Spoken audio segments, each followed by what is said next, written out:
So a lot of friends have been asking me, should I get the Apollo or the Apogee Duet?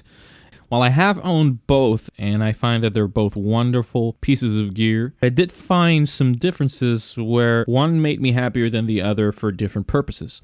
One of them being that the Apollo Twin, as a pro, did have transparent coloring as advertised on the converters. As a matter of fact, everything recorded through it sounded true to the sound and not colored. It definitely is helpful that it comes with a bundle of free amazing plugins that include usually the 1176, the Teletronics LA2A, and it may even include reverb in some of the offers out there.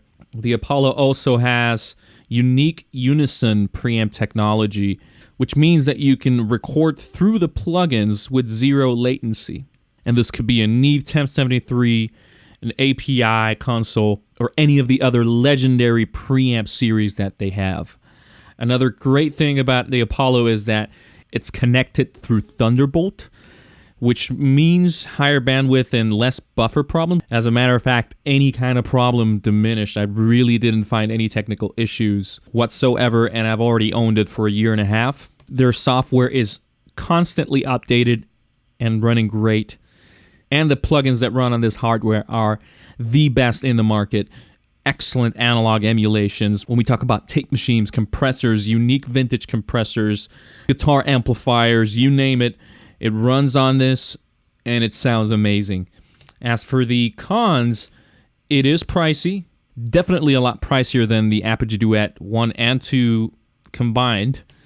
Also, the plugins that run on it can be very pricey for some and sort of a resource hog when it comes to the DSP processing, meaning that you could need a few satellite units if you want to really take advantage of the UAD experience when it comes to doing a full mix. I have actually performed some very heavy pop and rock mixing that requires at least 2 UAD octo units along with the Twin. When it comes to the Apogee Duet Pros, I did find the coloration to be very pleasant, kind of silky, warm. There's a certain Apogee quality that stands out, and it's a good thing, not a bad thing. Although some purists may see the bad in it, I did see an advantage in regards to, for a producer or a songwriter, it could actually help take the attention off of the audio engineering perspective and just help you focus on the creative aspect. It's definitely cheaper than the Apollo Twin. It's also colored from the sound of the speakers, meaning that you do have a certain coloration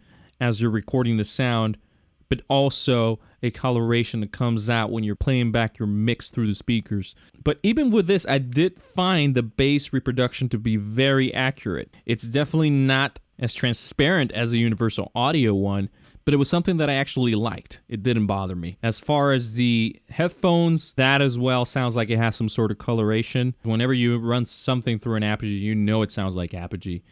As far as the Apogee Duet cons, I did find that the USB connection had a weaker data transfer, and it was not as good as Thunderbolt in the sense of when you got to a heavy mix session with lots of plugins, you would reach that buffer increase error way quicker than you would with the Apollo Twin.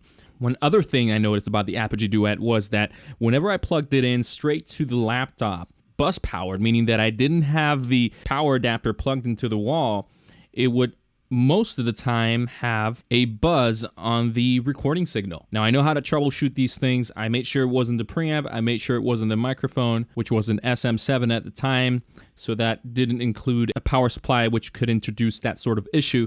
So I did pinpoint that the Apogee, for some reason, if it's not using a Furman, when you have a bus power to a computer, you could run into some buzz problems. As long as you have some sort of power conditioner, if you want to go bus powered, you'll be safe.